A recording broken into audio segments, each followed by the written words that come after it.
Picture this. You're walking down a busy street, and suddenly there's this huge commotion. Yeah.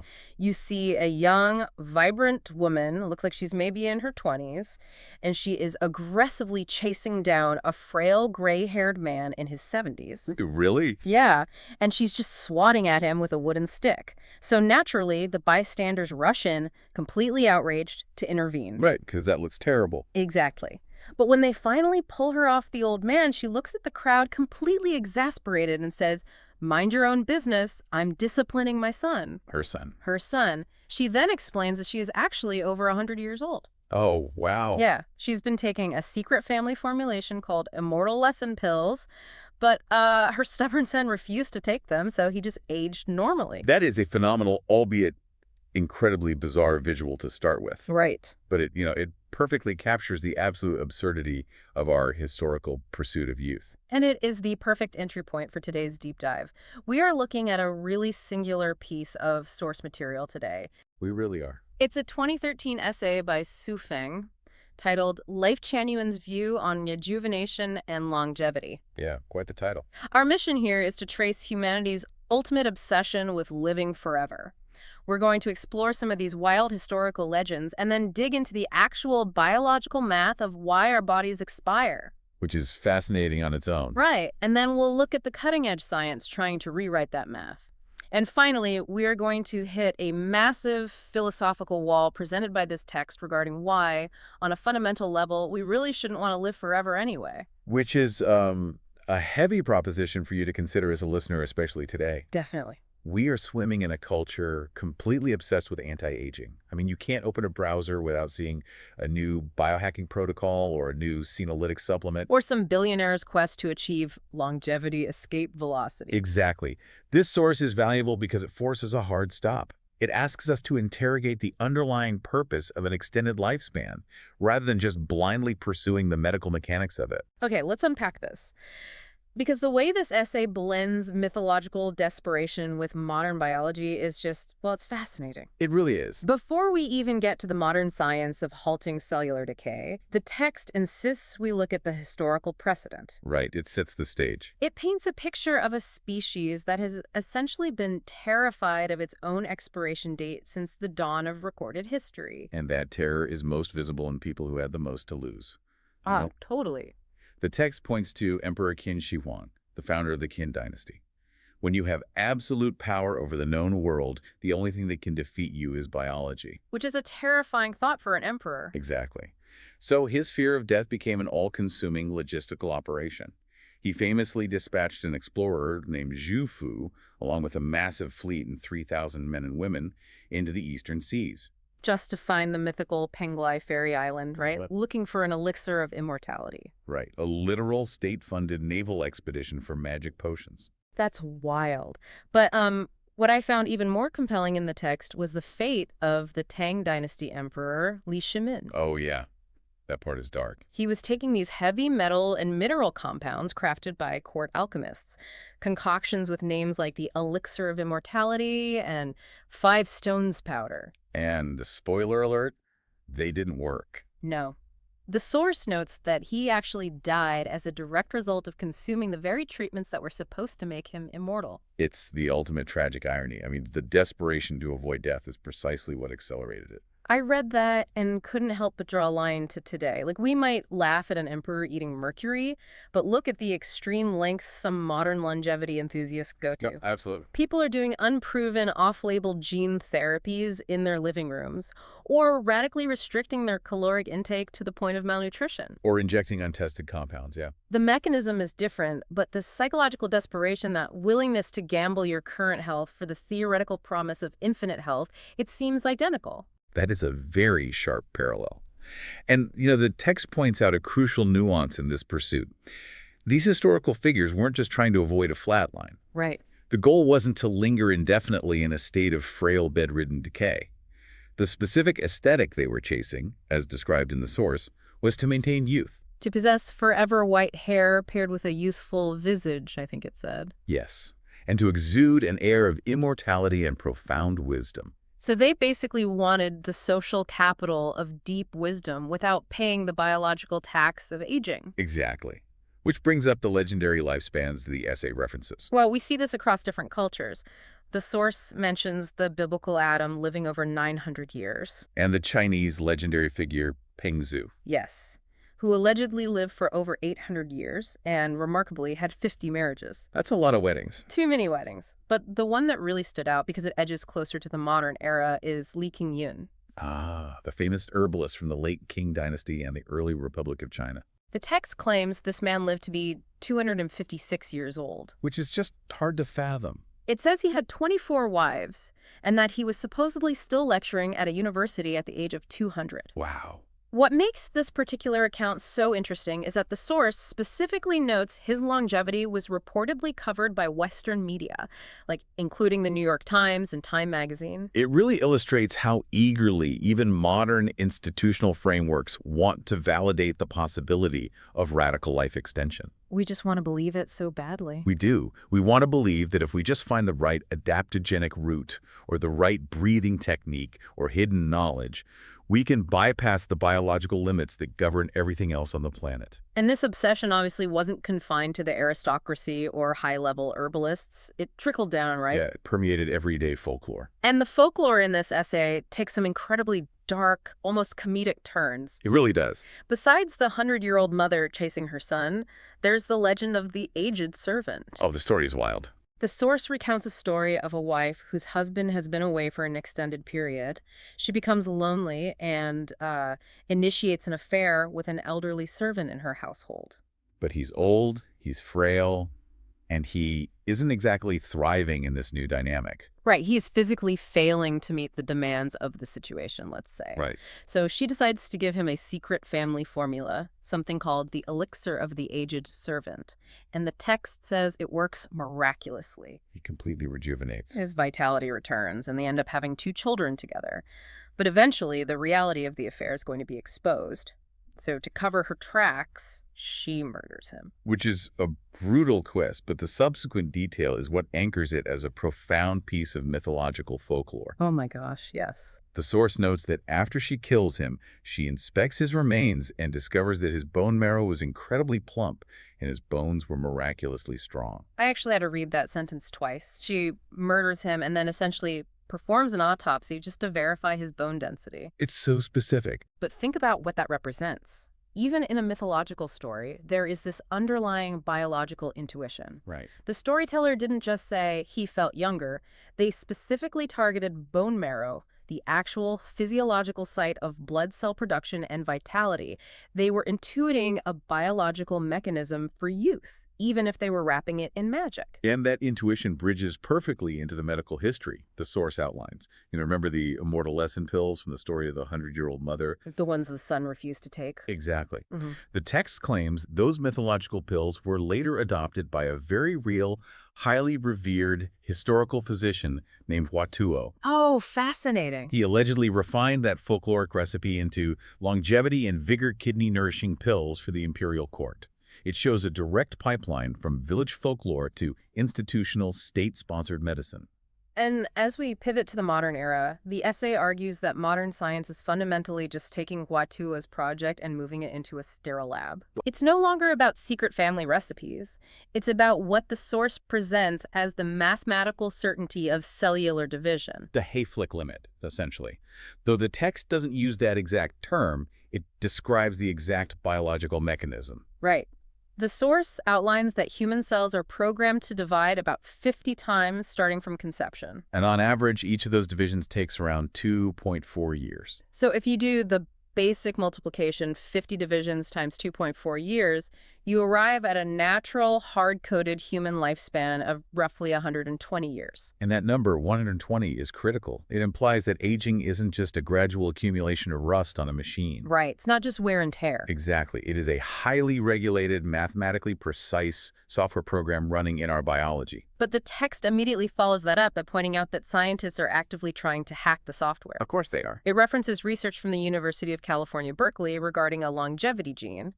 The premise is that if you can just stretch out the duration of that cell division cycle, you radically alter the final math. Yeah, the math scales up fast. If you can use genetic therapies to slow the cycle down from 2.4 years to a 5-year cycle, humans are suddenly living to 250. Push it to a 10-year cycle, you hit 500 years. And if you can suspend the division cycle indefinitely, you theoretically achieve physical immortality. Wow. But the text doesn't just leave it at abstract genetics. It points to very specific control centers in the body. It highlights the hypothalamus in the brain as the master switchboard for the aging process, but specifically zeroes in on the pituitary gland. The essay claims that a shrinking pituitary gland is the primary trigger for rapid aging. I was actually a bit confused by how definitively the source stated this. Oh, really? Yeah, I mean, it makes it sound like the pituitary gland is the only thing that matters. Well, within the endocrine system, the pituitary is essentially the conductor of the orchestra. It secretes the hormones that tell your thyroid, your adrenal glands, and your reproductive organs what to do. Okay, that makes sense. The text's argument is that as the pituitary physically shrinks and degrades, that vital hormonal signaling collapses. The instructions for cellular repairs stop being broadcast, and systemic aging accelerates. Which leads to one of the most specific and wild claims in the entire essay. I know exactly what you're going to say. The text states that a massive collaborative effort between the International Longevity Association and the United Nations Institute for Ecological Security spent 43 years utilizing 107 experts solely to solve this pituitary problem. That is a staggering amount of resources. Right. And the result? They supposedly extracted something called the HD element, which can rapidly restore the pituitary gland to its youthful state. It is framed as the ultimate scientifically validated elixir. We aren't given the biochemical breakdown of what the HD element actually is, but the mechanism the source proposes is clear. Restore the conductor, and the orchestra starts playing the music of youth again. Beautifully put. But then the text introduces telomeres, which feels much more grounded in mainstream biology. And I want to make sure we explain this clearly because it's so central to the modern longevity conversation. Absolutely. The standard analogy is always they are like the plastic caps on your shoelaces. But that never really helped me understand how they dictate aging. Yeah, that analogy has its limits. A better way to visualize telomeres is to think of them like the blank margins on a page being run through a copy machine. Okay, I like that. Every time your cell divides, it has to copy its entire DNA sequence. But the molecular machinery that copies the DNA can't quite reach the very end of the strand. So the copy is always slightly shorter than the original. Exactly. So nature put telomeres at the ends of our chromosomes. They're essentially long strips of blank, non-coding DNA. They are the protective margins. Ah, I see. The text notes that a typical human telomere has about 10,000 base pairs. With every cell division, you lose roughly 30 to 200 of those pairs. The margin gets trimmed. And eventually, after about 50 divisions, the margin is gone. Yes. And if the cell divides again, it starts cutting into the actual vital genetic information. And that is when the cell stops dividing, enters a state of senescence, and you experience biological aging. Precisely. But the essay mentions British and Russian scientists who are claiming that aging is a disease, curable like myocardial infarction and cancer. They are looking for ways to constantly rebuild those telomere margins so the cell can just keep copying itself forever. What's fascinating here is the specific comparison the source uses. It invites the listener to really think about the relationship between eternal replication and disease. Right. If you successfully engineer a cell to perfectly preserve its telomeres so that it never stops replicating, you have fundamentally described a cancer cell. Wow. Wait, really? Yes, cancer is a cellular rebellion against the 120-year biological limit. Cancer cells have hijacked an enzyme called telomerase to constantly rebuild their margins, allowing them to divide infinitely. That is wild to think about. So this raises an important question. If we systemically engineer all of our healthy cells to forget how to die, are we curing the disease of aging, or are we just transforming the human body into a vehicle of unchecked infinite replication? That is a staggering way to frame it. And honestly, here's where it gets really interesting. Okay, let's hear it. Because just as the essay builds this incredibly convincing, mathematically grounded case that science might actually be on the verge of solving the telomere problem and achieving physical immortality, it executes a complete philosophical pivot. It really does. It introduces the Lifechanyuan philosophy, which argues that we fundamentally shouldn't want to live forever. It is a profound paradigm shift within the text. It halts all of this scientific momentum by arguing that physical immortality directly contravenes the will of the greatest creator. And the justification for that isn't just some abstract theological rule. That was very practical, actually. The essay argues that death is actually the single most just aspect of life on Earth. It is the ultimate equalizer.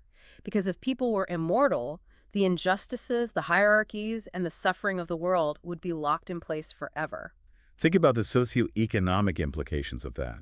If the people who hold absolute power, wealth, and influence never die, the structures of society never shift. Right. The emperors, the warlords, the corrupt politicians, the billionaires, if their biological clocks never run out, there is no mechanism for a transfer of power or resources. I was trying to conceptualize this, and the best way I can describe it is imagine you are forced to play a game of Monopoly that literally never ends. Oh, that sounds like a nightmare. Right. The players who got lucky bought up all the premium properties. Or walk in Park Place. Exactly. They build their hotels in the first few rounds of the game, and then they just get to sit there and collect rent from everyone else forever. And nobody new ever gets a chance to roll the dice and build their own wealth. Exactly.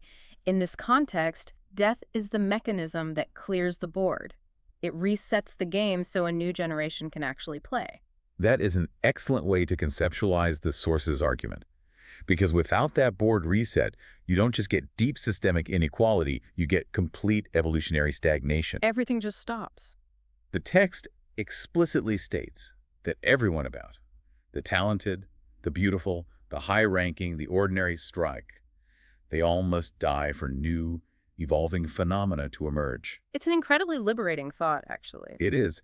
Recognizing the finite nature of our biological existence is what guarantees change. Endless life without the pressure of a deadline isn't paradise. It's a prison of stagnation. But this is where I really need to push back on the text. Okay, push back. If the source is arguing that we must die for the sake of justice and evolution, what does it actually want us to do with our time here? Does the Lifechanyuan philosophy literally want us to just give up? Give up how? Like, do we ignore our health, eat garbage, and just wait for the board to reset? Not at all.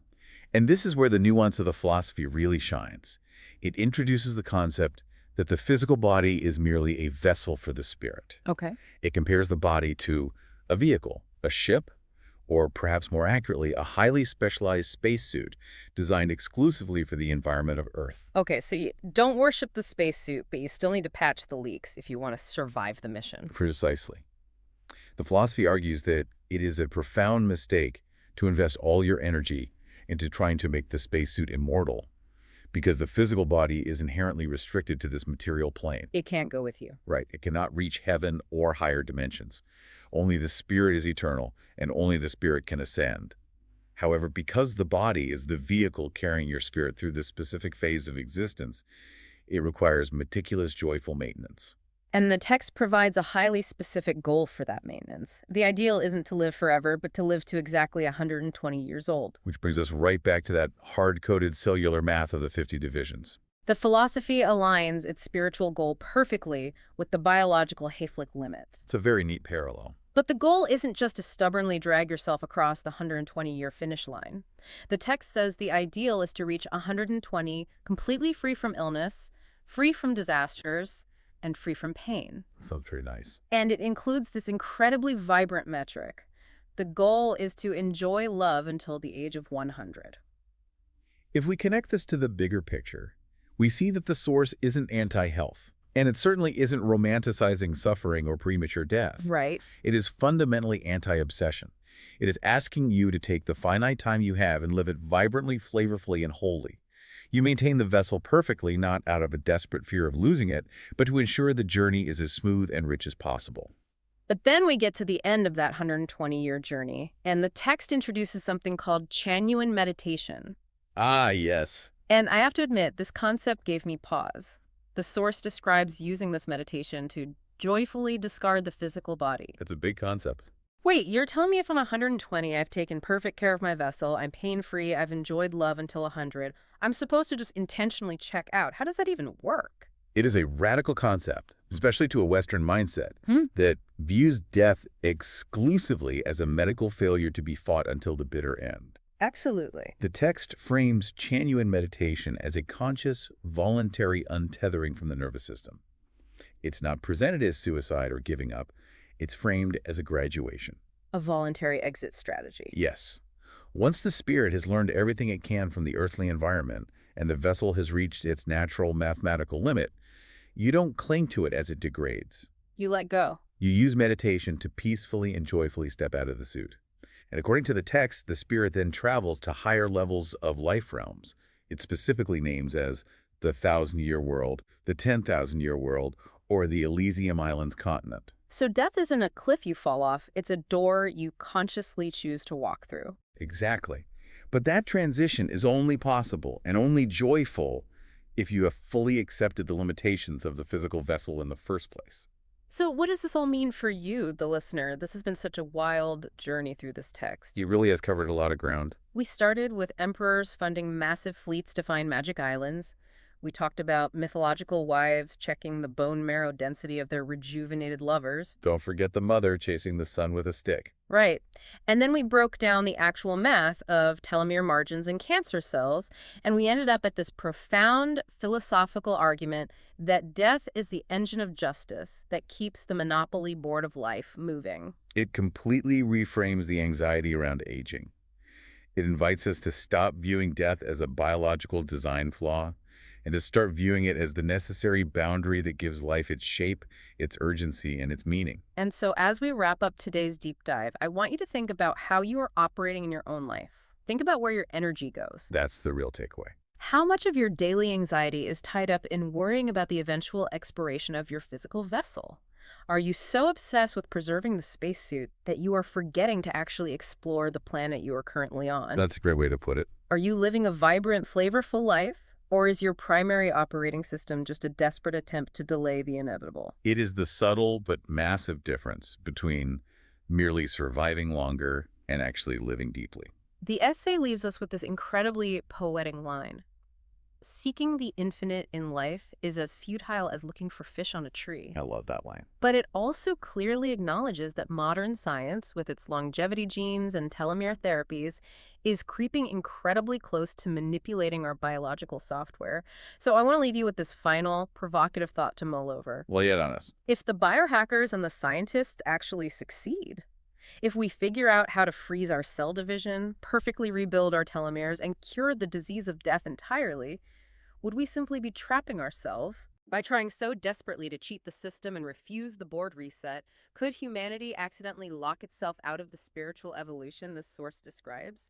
If we refuse to ever leave the vessel, do we become physically immortal but spiritually trapped on the starting line forever?